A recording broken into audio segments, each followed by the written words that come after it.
Alright, so I'm going to give you guys a quick overview. I'm not going to get super detailed with this build because running the wires and all that nonsense, I don't got to tell you how to do that.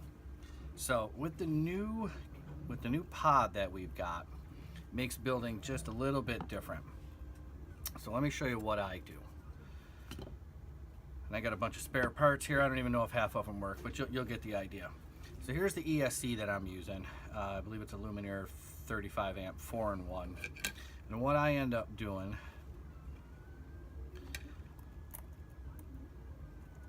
I take a bunch of these nylon standoffs. These are about the shortest ones you can get, 6 millimeters. So I'll run these guys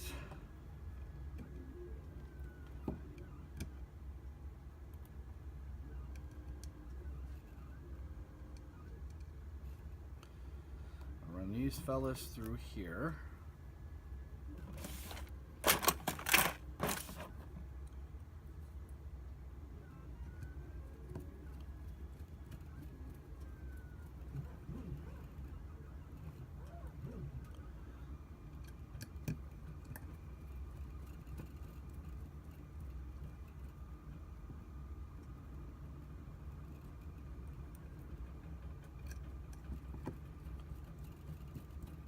It's a little bit different with this kind of build, but it's totally doable. I've built so many of these. It's pretty easy. But really the easiest way to get the most room is literally by putting this 4-in-1 ESC right in the bottom. And I got a couple of standoffs here. Let me put these on here real quick.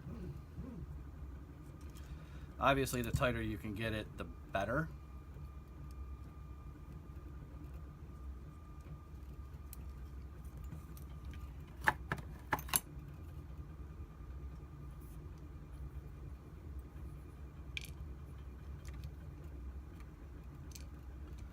That's why you can't watch these build videos. This is pretty boring.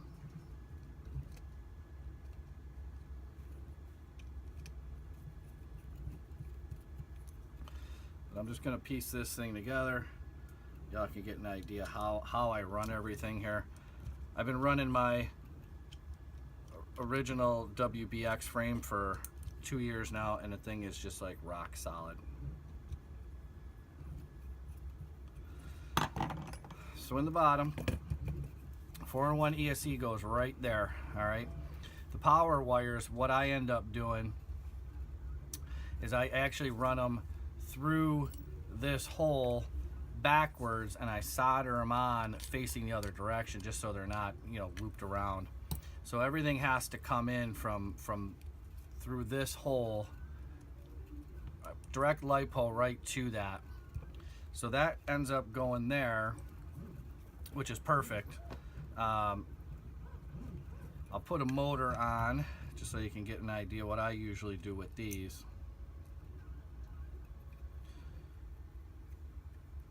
Just happen to have some, I don't even know where I got these F60s from. I think a buddy was selling them. So let me put one of these guys on.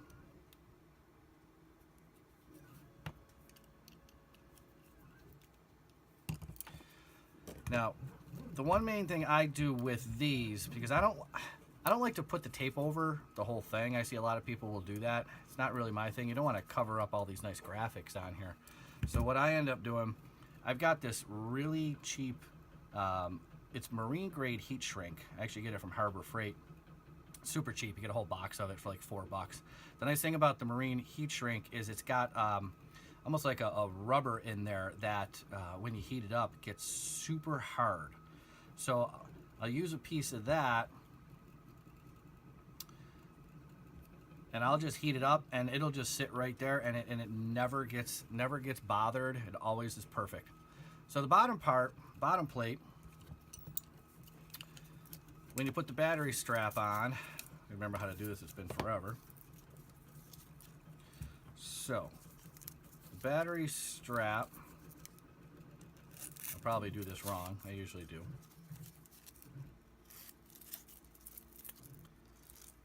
I'll be damned, I got it right. So you loop the battery strap through there first, okay? And what I ended up doing was, just to make a little extra clearance, you could take a file. This stuff, the nice thing about the HDPE is it's super easy to work with. So you can actually just file these right out, or you can use a razor knife, you know, a Dremel. You don't have to get real crazy. It goes really pretty easy. So all I do is just kind of give myself a little extra space for the motor wires, so that when you put it all together, it sits over there really, really nice. Cut these to length. You know, I'll heat them up, and they just get like rock solid, and they'll never, I mean, these things will never move. You can make them a little bit longer if you want. So once I've got that in, I'm actually just going to take it off so it sits a little bit nicer here. Take this battery strap out. Oh, well, hell, we'll leave it in.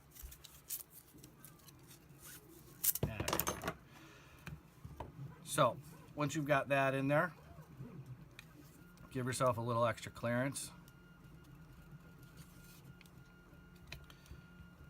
What I usually do with the actual positive and the negative from the battery, when it comes up the hole, what I'll end up doing is just notching out a little bit of the material here, which is, like I said, super easy to do. Just notch it out. You can use a file, razor, it doesn't really matter. Just go easy on it. If you do use a Dremel with a little cutter bit, just go really slow. It'll end up getting a little bit of fibers. When I get the little fibers, I usually just take something like this, just kind of melt them really quick. Gets rid of all the fibers. So you'll notch out a little bit of there, have your battery go over. When I put all this together, flight controller,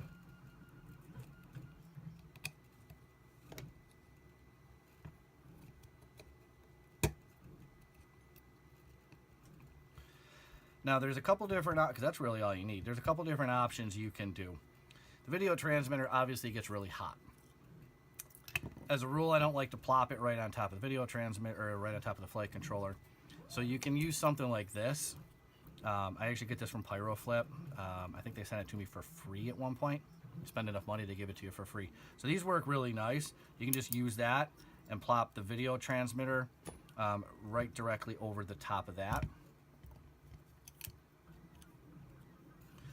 Now, as far as the actual pod itself, once you've got that in there, you would be surprised how much actual room you have in here. All right, there's plenty of space. Especially putting that 4-in-1 ESC right here in the bottom gives you a ton of extra room. So when I put it all together, the first thing you got to do is put the camera in. Now I'm using this CADX Mini. Comes with the bracket, so it ends up being exactly the same size as a full size. This new urethane pod, it's got a little play to it, so you just kind of squeeze it. Squeeze it till you get the holes where you want them.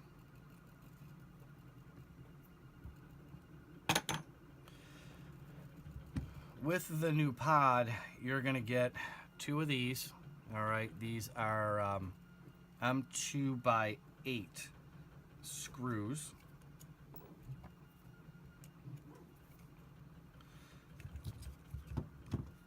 When you put them in the hole, when you've got it all the way screwed in, don't make sure that you don't push this thing in too far, because it is urethane, and if you push hard enough, you will go right through it. So make sure that you don't push it in too far, and you'll notice I got about a 1.5 millimeters or so sticks out of there. You will end up flush right here. All right, you can see it's nice and flush. Don't go any farther than that. That's how it's designed. So when you put it in, make sure that's where you're at.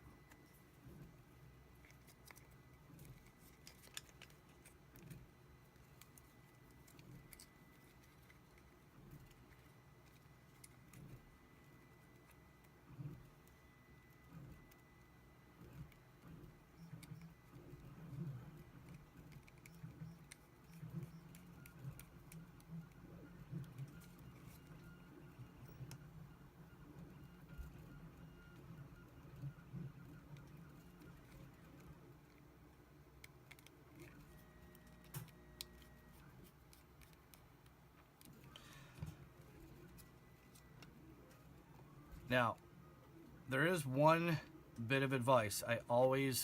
I do this on all of my pods anyways. I'm not a particular fan of trusting just 2 screws to hold my camera steady, and it's not. I mean, no matter how you crank this thing, it's gonna have some play because this is urethane, so it will start to flex.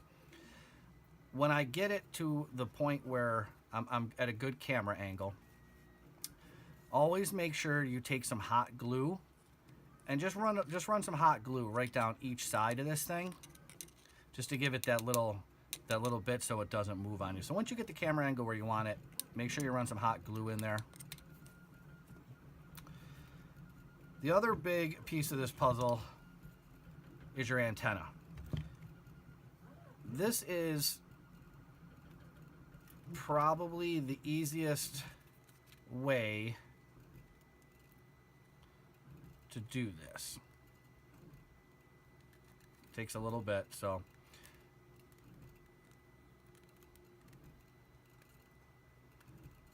just be gentle with it. Shove it in there. I'm using, this is the MMCX one. I've got a bunch of the UFLs. I don't know why I got this one. So push it through, just be gentle, it will give. If you have to do anything with this urethane, don't try to heat it up. Don't try to melt it with a soldering iron because it really takes to heat. It's a chemical reaction involving heat. So the more you heat it up, the more it doesn't do anything. If you have to do anything to this, if you really feel like you got to cut a hole in it for the flight controller, usually with the way that this is designed, the USB sits really low here in the stack. So what I've done is instead of cutting a hole into the urethane, which makes it kind of, I don't know, makes it different. You can actually do, I've done it on my old build. I've notched out part of the HDPE, and I can sneak it right in there without doing anything to the actual pod because it sits so low in there. So if you got to do any changes or altering, you really have to put a hole in it. All you got to do is just use a drill. You can use a drill and it goes right through it. It's a piece of cake. Don't try to heat it up because it won't work. So when I put this AXI antenna in here, I do the same thing. I'll just take some hot glue right into the hole. Maybe I'll just run a bead of hot glue right around the outside and it stays in there. It never gives me any issues.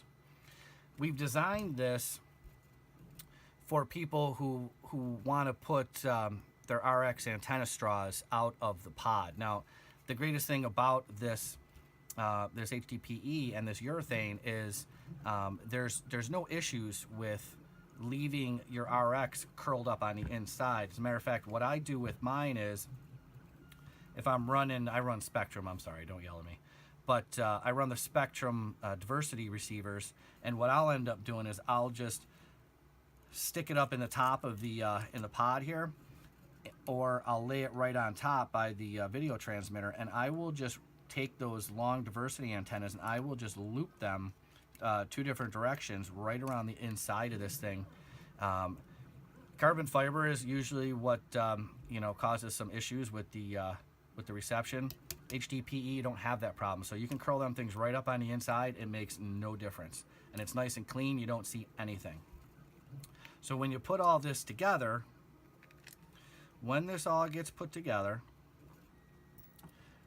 we provide you with these 35 millimeter screws and 4 nuts. So I mean, it's like super easy. So you put that through there, you stick this guy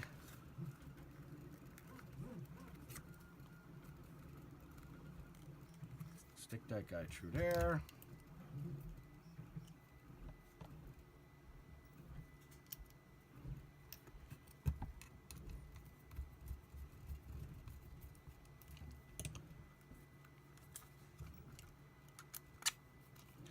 Stick that guy through there.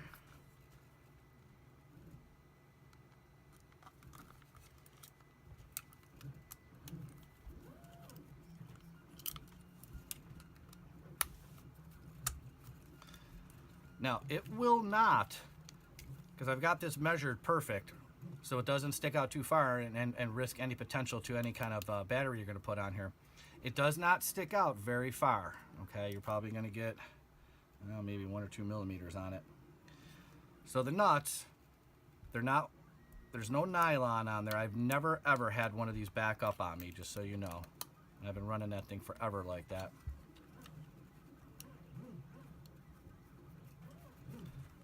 I just put a little pressure on it with my finger, screw it down. You just do the same for all 4. Tuck all your wires in, make sure it's all good.